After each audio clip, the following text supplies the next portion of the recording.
Hi everyone, welcome to Education Point society.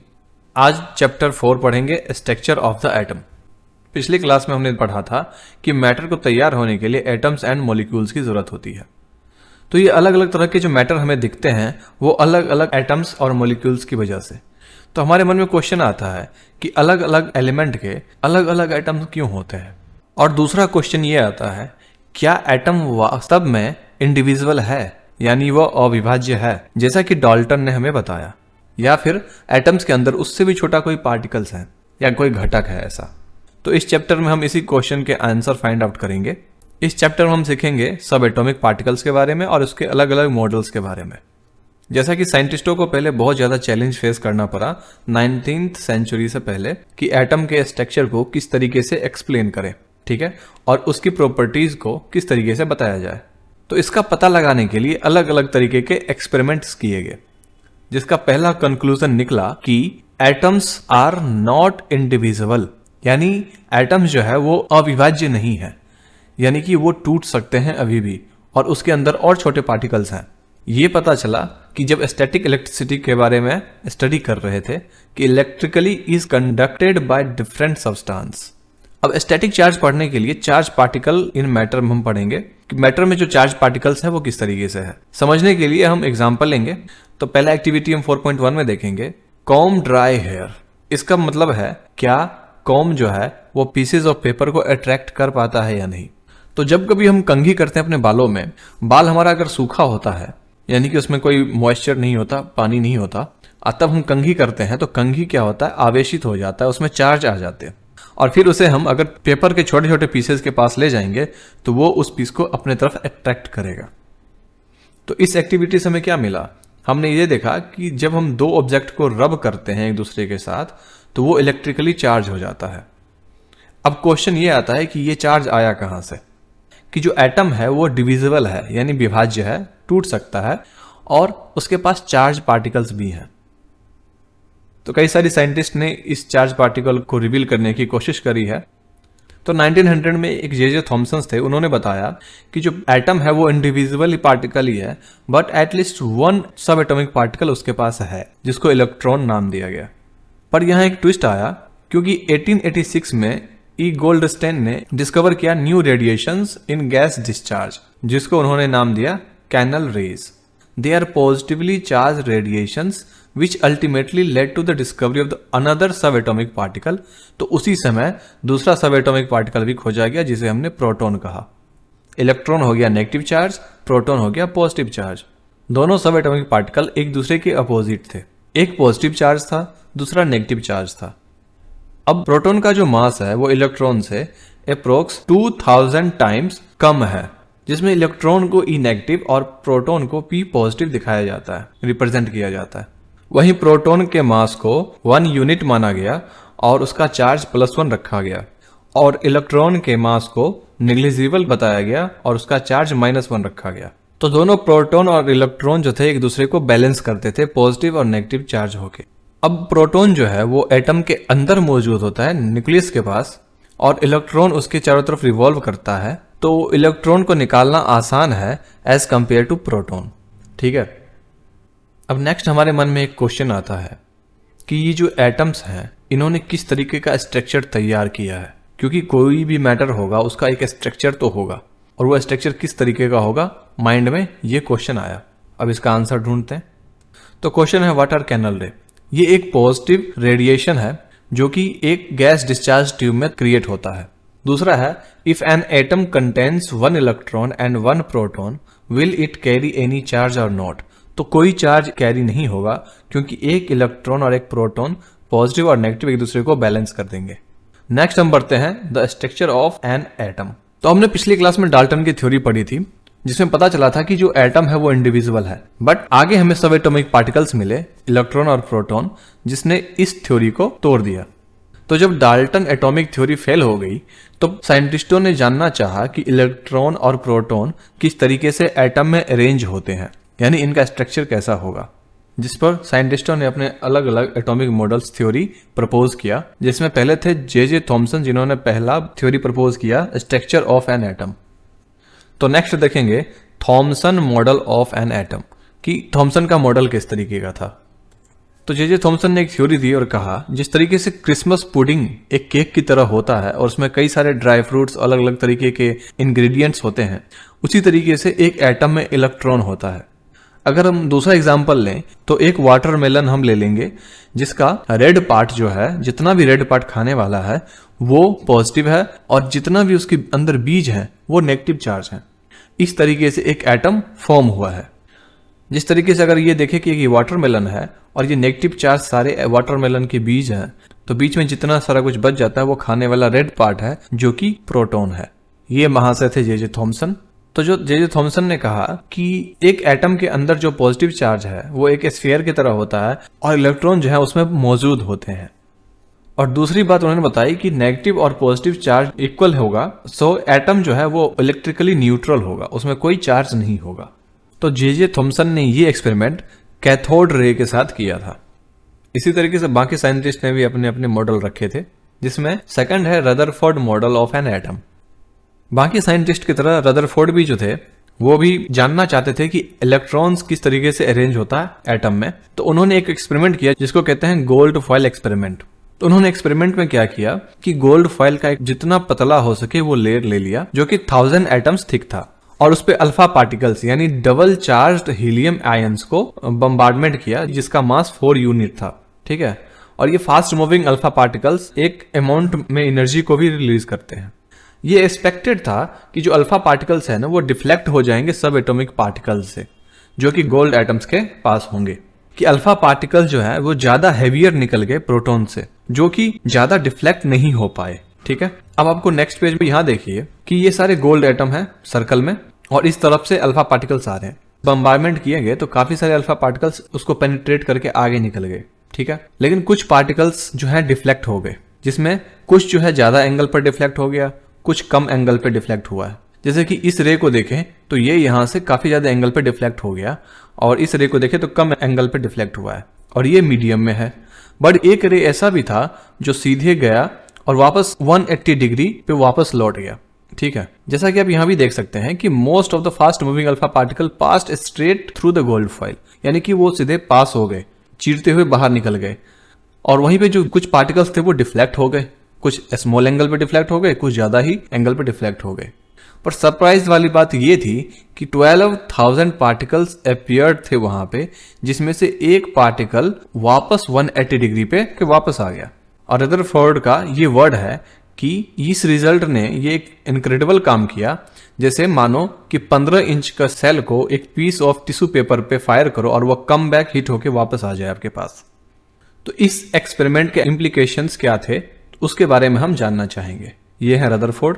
Implications क्या है कि अगर आपके आंखों पे पट्टी बांध दिया जाए और आपको एक दीवार के सामने खड़ा कर दिया जाए और हाथ में कुछ स्टोन देके बोले कि आप उस दीवार पे मारो, तो जैसे जैसे आप उस स्टोन को दीवार पे मारते जाओगे आवाज आती जाएगी, आप सुनते रहोगे। और तभी दूसरी जगह पर आपको ले जाया गया और वहां पे कुछ फेंस है, जाली है लोहे की, और फिर हाथ में कुछ स्टोन दे दिए गया, बोले कि उस पे मारो। आपने 10 स्टोन ट्राई किए, उसमें से एक में आवाज आया, बाकी जो है वो फेल हो गया। इससे क्या पता चलेगा, आप क्या कंसिडर करोगे? जहां पे मैंने पहले किया था वहां पे सॉलिड कोई चीज थी जिसपे वो बार बार चीजें टकरा के वापस आ रही थी, पर जहां दूसरे जगह पे हम गए वहां पे एक बहुत ही छोटी चीज थी जिसके आसपास काफी सारे गैप्स थे, जिसमें से सारे मेरे 9 के 9 स्टोन बाहर निकल गए और सिर्फ एक स्टोन जो था उसमें हिट कर पाया और उसी की आवाज मैंने सुनी थी। ये एक्सपेरिमेंट कुछ इसी तरीके से था। तो रदरफोर्ड ने यह कंक्लूड किया कि अल्फा पार्टिकल एक्सपेरिमेंट ने क्या क्या किया, जिसमें पहला यह था कि जो एटम्स के अंदर काफी सारी स्पेस है, इसलिए जो अल्फा पार्टिकल्स है वो पास होगी गोल्ड फॉइल से विदाउट एनी डिफ्लेक्टेड, कि बिना डिफ्लेक्ट हुए वो पास हो गई। पर सेकंड जो है उसमें से कुछ रेज ऐसी भी थी जो हल्की हल्की डिफ्लेक्ट हुई है। इसका मतलब है कि पॉजिटिव चार्ज वहां पे मौजूद था जो काफी कम स्पेस रखे हुआ था। और वहीं पे तीसरी बात जो उन्होंने कैलकुलेट करी वो ये कि छोटा सा स्मॉल फ्रैक्शन अल्फा पार्टिकल का था वो 180 डिग्री पर वापस से रिफ्लेक्ट होकर वापस आ गया। इसका मतलब कि ऑल पॉजिटिव चार्ज और उसके जो मास है गोल्ड एटम का वो एक ही जगह पर कंसंट्रेटेड है एटम के अंदर, यानी कि एटम्स के छोटे से स्पेस में है। और इस डाटा से यह कैलकुलेट किया गया कि न्यूक्लियस का जो रेडियस है वो 10⁵ टाइम्स कम है एटम से, और इसी की बेसिस पे रदरफोर्ड ने न्यूक्लियर मॉडल दिया एटम का। तो मॉडल में जो पहला चीज बताएगी कि जो सारा पॉजिटिव चार्ज है वो एटम के सेंटर में है, जिसे न्यूक्लियस कहा जाता है। Nearly all the mass of an atom, जितना भी मास है, reside in the nucleus, nucleus में ही होता है। दूसरा है कि इलेक्ट्रॉन जो है वो रिवॉल्व करता है अराउंड न्यूक्लियस एक सर्कुलर पाथ में। और तीसरा है कि जो न्यूक्लियस का जो साइज है वो एज कंपेयर टू एटम बहुत कम है। और तीसरी बात जो है, न्यूक्लियस बहुत छोटा है as compare to atom. Next हम देखेंगे कि रदरफोर्ड मॉडल का ड्रॉबैक क्या था, वो किस चीज को एक्सप्लेन नहीं कर पाया। जिसमें पहला ड्रॉबैक ये था कि जो इलेक्ट्रॉन रिवॉल्व कर रहा है पूरे एटम में वो स्टेबल नहीं है। जिसका कारण ये था कि कोई भी पार्टिकल अगर सर्कुलर ऑर्बिट में रिवॉल्व करता है तो उसमें एक्सेलरेशन होगा। Any particle in the circular orbit would undergo acceleration, और एक्सेलरेशन होने से वो एनर्जी को रेडिएट करेगा, एनर्जी छोड़ेगा। तो इलेक्ट्रॉन रिवॉल्व करने से जो एनर्जी लॉस होगी, फाइनली क्या करेगा, इलेक्ट्रॉन जो है न्यूक्लियस में गिर जाएगा, जिससे कि एटम जो है हाईली अनस्टेबल हो जाएंगे और मैटर हमें उस स्टेट में एग्जिस्ट नहीं करेगा, वो हमें दिखाई नहीं देगा। बट हम ये बात तो जानते हैं कि एटम स्टेबल है, तो कैसे, इसके बारे में नेक्स्ट एक्सपेरिमेंट में हम देखेंगे। जो अगला एक्सपेरिमेंट है वो है बोर्स मॉडल ऑफ एटम। तो रदरफोर्ड मॉडल में कई सारे ऑब्जेक्शंस आने लगे, तो नेल्स बोर ने कुछ पोस्टुलेट्स दिए हैं एटम्स के बारे में, जिसमें से पहला है कि only certain special orbit known as the discrete orbit of electron are allowed inside the atom. यानी एटम के अंदर कुछ स्पेशल ऑर्बिट को ही दिया जाता है, जिसे डिस्क्रीट ऑर्बिट कहा जाता है इलेक्ट्रॉन का। दूसरा है कि while revolving in discrete orbit the electron do not radiate energy, यानी इलेक्ट्रॉन जब भी उस डिस्क्रीट ऑर्बिट में घूमेगा वो एनर्जी रेडिएट नहीं करेगा, यानी एनर्जी नहीं लूज करेगा। यह है नेल्स बोर साहब, इनकी कई सारी बुक है। तो नेक्स्ट चीज जो इन्होंने बताई वो थी ऑर्बिट और सेल, जिसे हम एनर्जी लेवल कहते हैं। मतलब मान लो कि कोई एटम है, उसके सेंटर में ये न्यूक्लियस है और न्यूक्लियस के ऊपर में इस तरीके से एक ऑर्बिट बना हुआ है जिसमें इलेक्ट्रॉन मूव करते हैं। तो इस तरीके से मान लो कि एज्यूम कर लिया 1 2 3 4 तरह के ऑर्बिट बना दिए, और भी ऑर्बिट हो सकते हैं। तो इस ऑर्बिट का नाम दे दिया गया K, दूसरे का दे दिया गया L, तीसरे का M और चौथे का N। इसके नंबर भी दिए गए, जैसे कि पहले वाले का N1, दूसरे वाले का N=2, तीसरे वाले का N=3, फोर्थ का N=4। अब इन सारी थ्योरी को देने के बाद इन्होंने कहा कि जब भी इलेक्ट्रॉन जब तक इसमें घूमेंगे अपनी एनर्जी लूज नहीं करेंगे। वो एनर्जी लूज या गेन तभी करेंगे जब इस स्टेट से जंप करके कोई इलेक्ट्रॉन इस स्टेट में पहुंच रहा है। यानी कि अगर एक सेल को छोड़कर दूसरे सेल में जाना चाहे तभी एनर्जी देगा या लेगा। ठीक है, नेक्स्ट ये कुछ क्वेश्चन है। On the basis of Thomson model of atom explain how the atom in neutral as whole. J Thomson ने कहा कि पॉजिटिव और नेगेटिव चार्ज एक दूसरे को नेग्लेक्ट कर देंगे तो पूरा न्यूट्रल हो जाएगा। On the basis of Rutherford model of atom which sub atomic particle is present in the nucleus of the atom, तो इलेक्ट्रॉन। तीसरा क्वेश्चन है draw a sketch Bohr models of atom which 3 shells, तो इस तरीके का एक structure draw करना है।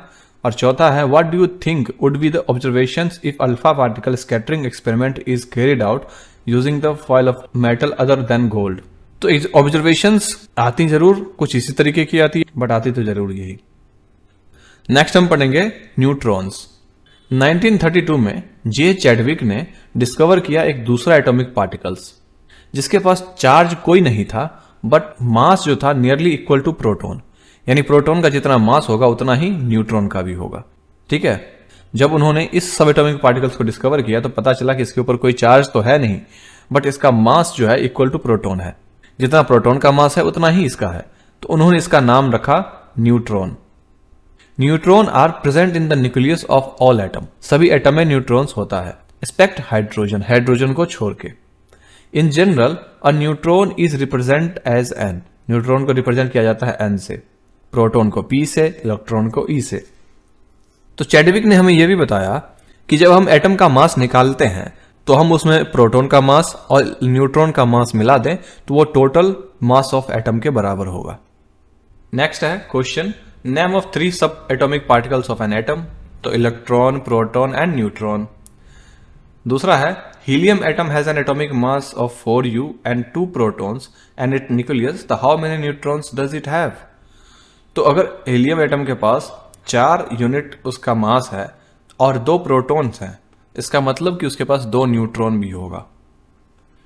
नेक्स्ट स्टेप में हम देखेंगे कि how are electrons distributed in different orbit, कि अलग अलग ऑर्बिट में कितने कितने इलेक्ट्रॉन रह सकते हैं, इसको हम समझेंगे। तो इस चीज को हमें सजेस्ट किया है वोर एंड व्यूरी। ये वोर मॉडल जिन्होंने दिया उन्होंने, और एक और साइंटिस्ट थे व्यूरी, उन्होंने मिलकर हमें ये बताया। इसके कुछ रूल्स दिए गए। पहला है maximum number of electrons present in shell given by the formula 2n²। इससे डिसाइड किया जाएगा। मान लो कि ऑर्बिट k है, तो k अब यहां पे इस फॉर्मूला को लगाएंगे 2n²। 2n के जगह पर मान लेते हैं कि k के पास 1 है, तो 1 का स्क्वायर करेंगे, तो 1 का स्क्वायर 1, 2 इंटू 1 2 हो गया। वही सेकेंड ऑर्बिट में हम जब डालेंगे तो 2 तो यहां पहले से होगा और ये 2 का स्क्वायर हो जाएगा, यानी m के पास कितना है, सॉरी l के पास कितना है, n इक्वल टू 2। तो l के पास 2 है, 2 का स्क्वायर हो जाएगा 4, 4 2 का 8, टोटल 8 इलेक्ट्रॉन्स रहेंगे उस ऑर्बिट में।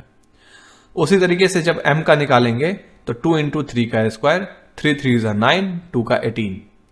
फोर्थ ऑर्बिट में n सेल है, तो 2 इंटू 4 का स्क्वायर इक्वल टू 16, 2 जा 32।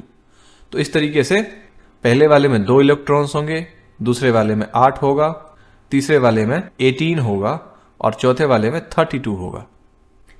लेकिन इसका दूसरा जो रूल है वो हमें ये बताता है कि the maximum number of electrons that can accommodated in the outer most orbit is 8, यानी कि बाहर वाले जो सेल में सिर्फ 8 इलेक्ट्रॉन ही रह सकते हैं। यानी इसमें तो 2 रहेगा, लेकिन इसके बाद वाले इसमें 8 इलेक्ट्रॉन रहेगा, इसमें भी 8 ही रिप्रेजेंट किया जाएगा और इसमें भी 8 ही रिप्रेजेंट किया जाएगा।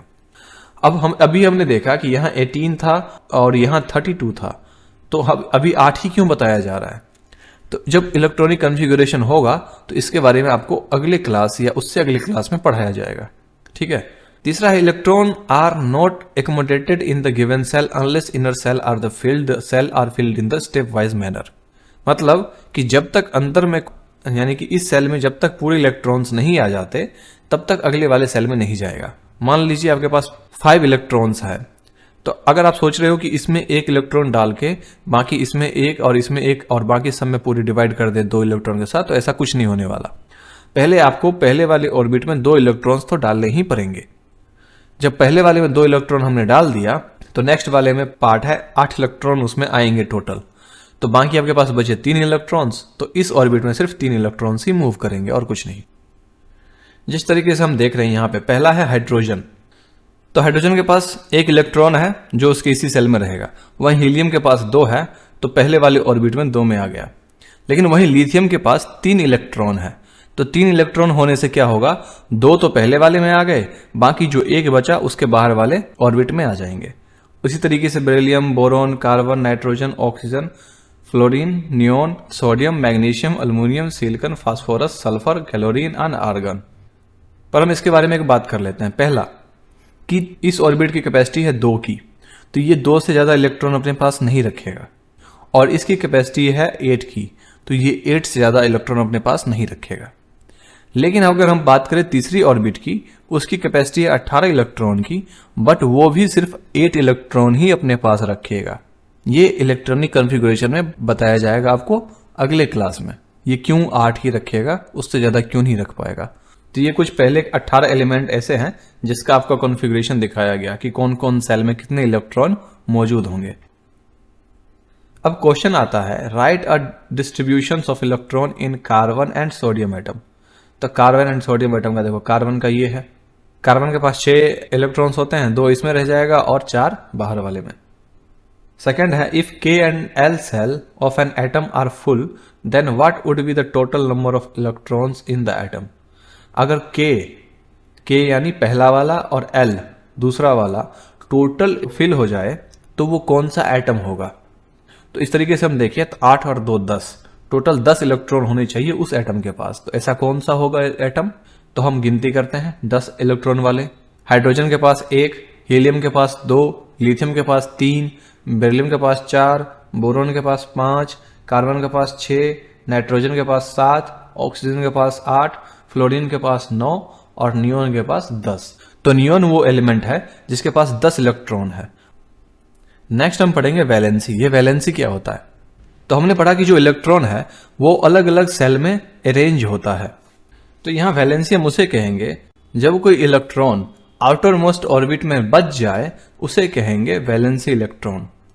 फ्रॉम वॉर-ब्यूरी स्कीम है, उन्होंने कहा जो आउटर मोस्ट सेल है उसके पास सिर्फ और सिर्फ 8 इलेक्ट्रॉन्स ही होंगे। जैसे मैंने इसमें रिप्रेजेंट किया कि बाहर वाला एक सेल है, इसमें भी सिर्फ 8 इलेक्ट्रॉन ही मौजूद हैं यहाँ पे।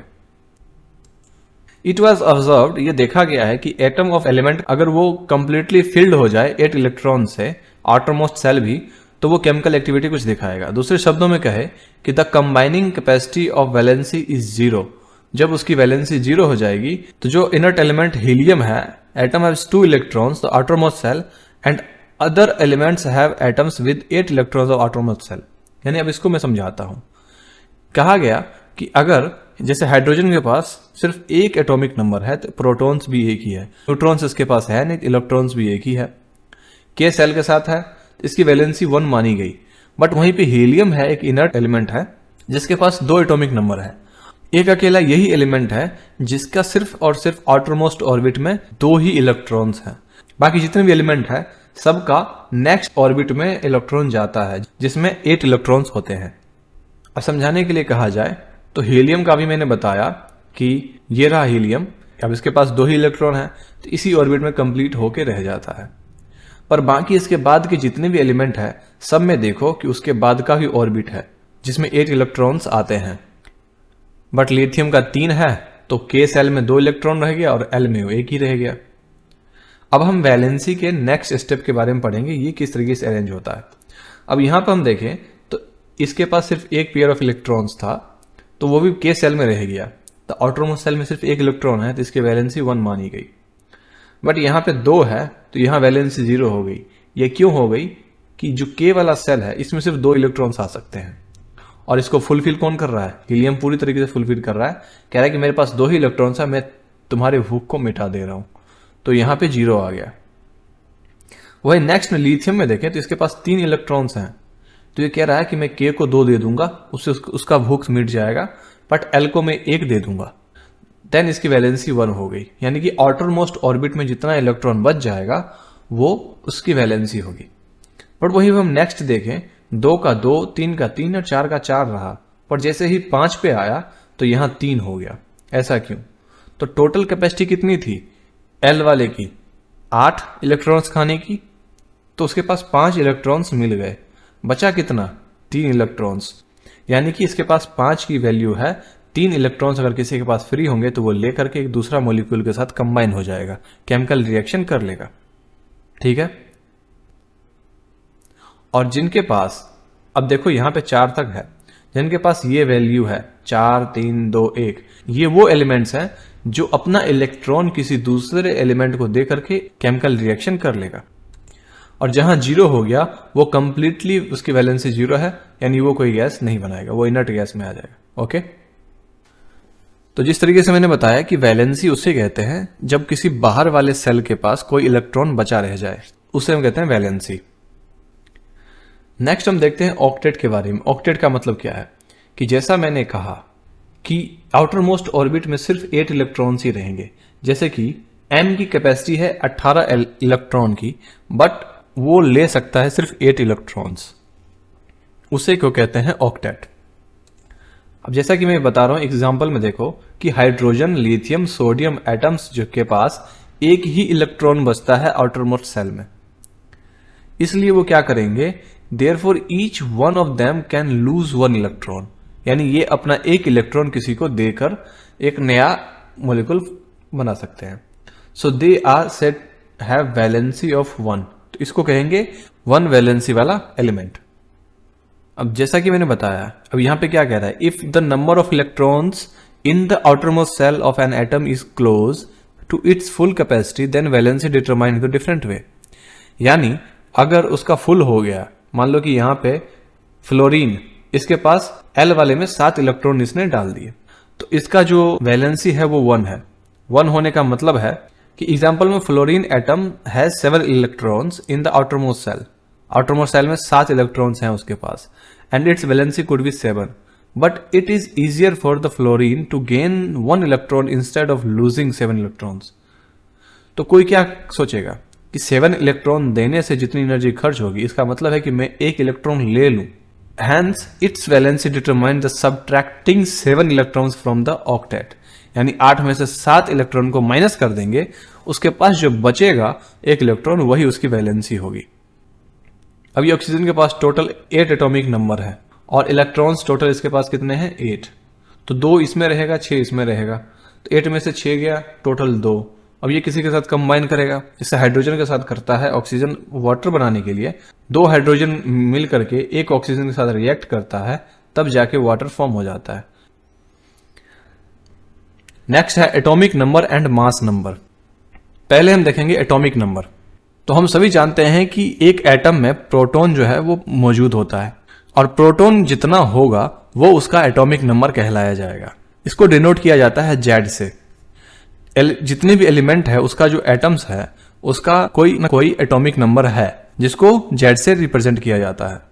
जैसे एग्जांपल में देखा जाए, हाइड्रोजन के पास सिर्फ एक प्रोटॉन है तो जेड इक्वल टू 1 लिखा जाएगा, और वहीं कार्बन के पास 6 है तो 6 लिखा जाएगा। नेक्स्ट हम बढ़ते हैं मास नंबर। मास नंबर क्या होता है?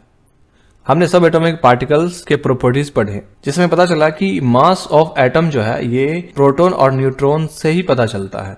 तो प्रोटॉन और न्यूट्रॉन्स को न्यूक्लियंस भी कहा जाता है क्योंकि ये न्यूक्लियस में मौजूद होते हैं। तो इसलिए mass of atom reside its nucleus. Example के लिए, अगर कार्बन का मास 12 यूनिट है तो उसका मतलब है कि 6 प्रोटॉन्स है और 6 न्यूट्रॉन्स है। सिमिलरली इसी तरीके से एल्युमिनियम का मास अगर लें तो 13 प्रोटॉन्स एंड 14 न्यूट्रॉन्स हो जाएगा, जिसका मतलब mass number is defined as the sum of the total number of protons and neutrons present in the nucleus of an atom. कि किसी एटम में कितना प्रोटॉन और कितना न्यूट्रॉन है, उन दोनों को ऐड कर दो तो मास ऑफ एटम पता चल जाएगा। अब इसको रिप्रेजेंट कैसे किया जाता है, लिखा कैसे जाता है? मान लो एक्स कोई एलिमेंट है तो एटॉमिक नंबर यहां लिखा जाएगा जेड के रूप में, और मास नंबर यहां लिखा जाएगा।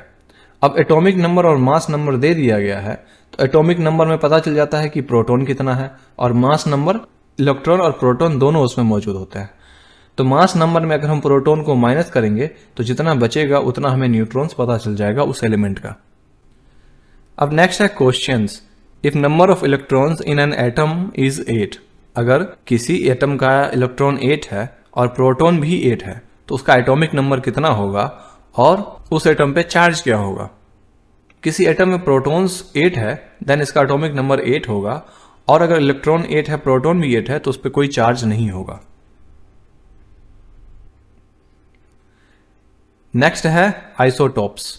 अब आइसोटॉप्स क्या होते हैं इसके बारे में हम पढ़ेंगे। कभी कभी नेचर में एलिमेंट्स के कुछ ऐसे एटम्स मिल जाते हैं जिसका एटॉमिक नंबर सेम होता है पर मास नंबर अलग होता है। एग्जाम्पल के लिए, अगर हाइड्रोजन एटम का हम एटॉमिक स्पीसीज निकालें जिसमें प्रोटियम यानी कि हाइड्रोजन का एक एटॉमिक नंबर और मास नंबर भी एक ही है, ड्यूट्रियम एटॉमिक नंबर 1 और मास नंबर 2 है, और ट्रीटियम यानी कि एटॉमिक नंबर 1 और मास नंबर 3 है। इन सभी का एटॉमिक नंबर एक ही है बट मास नंबर डिफरेंट है, इसको बोलेंगे आइसोटॉप्स। दूसरा एग्जांपल हम ले लें तो कार्बन का C6 और 12 नॉर्मल कार्बन दिखता है हमें, एंड कार्बन का एक और आइसोटॉप है जिसको C614 कहते हैं। दोनों का एटॉमिक नंबर तो 6 है बट मास नंबर में एक का 12 और एक का 14 है। वहीं क्लोरीन का ले लो तो 1735 एंड 1737। इस एग्जांपल से आइसोटॉप को डिफाइन किया जा सकता है कि same element having same atomic number but different mass number, यानी कि अगर कोई एलिमेंट का एटॉमिक नंबर सेम है बट मास नंबर अलग अलग है तो वो उसका आइसोटॉप कहलाएगा। जैसे हाइड्रोजन के 3 है, प्रोटियम, ड्यूट्रियम एंड ट्रीटियम। कई सारे एलिमेंट्स ऐसे होते हैं जो उसके पास मिक्सचर आइसोटॉप होता है, और जितने भी आइसोटॉप है वो प्योर सब्सटेंस ही होते हैं। जितने भी आइसोटॉप होते हैं उसका केमिकल प्रॉपर्टीज तो सेम होता है क्योंकि उसका एटॉमिक नंबर सेम है, बट फिजिकल प्रॉपर्टी अलग हो जाता है क्योंकि उसका मास अलग अलग है। जैसे एग्जांपल में क्लोरीन के पास 2 आइसोटॉपिक हैं, पहला 35U, दूसरा 37U। इन दोनों का अगर रेशियो ले जाए तो 3:1 के पास आता है। कैलकुलेट करने पर एवरेज जो क्लोरीन का आता है 35.5U।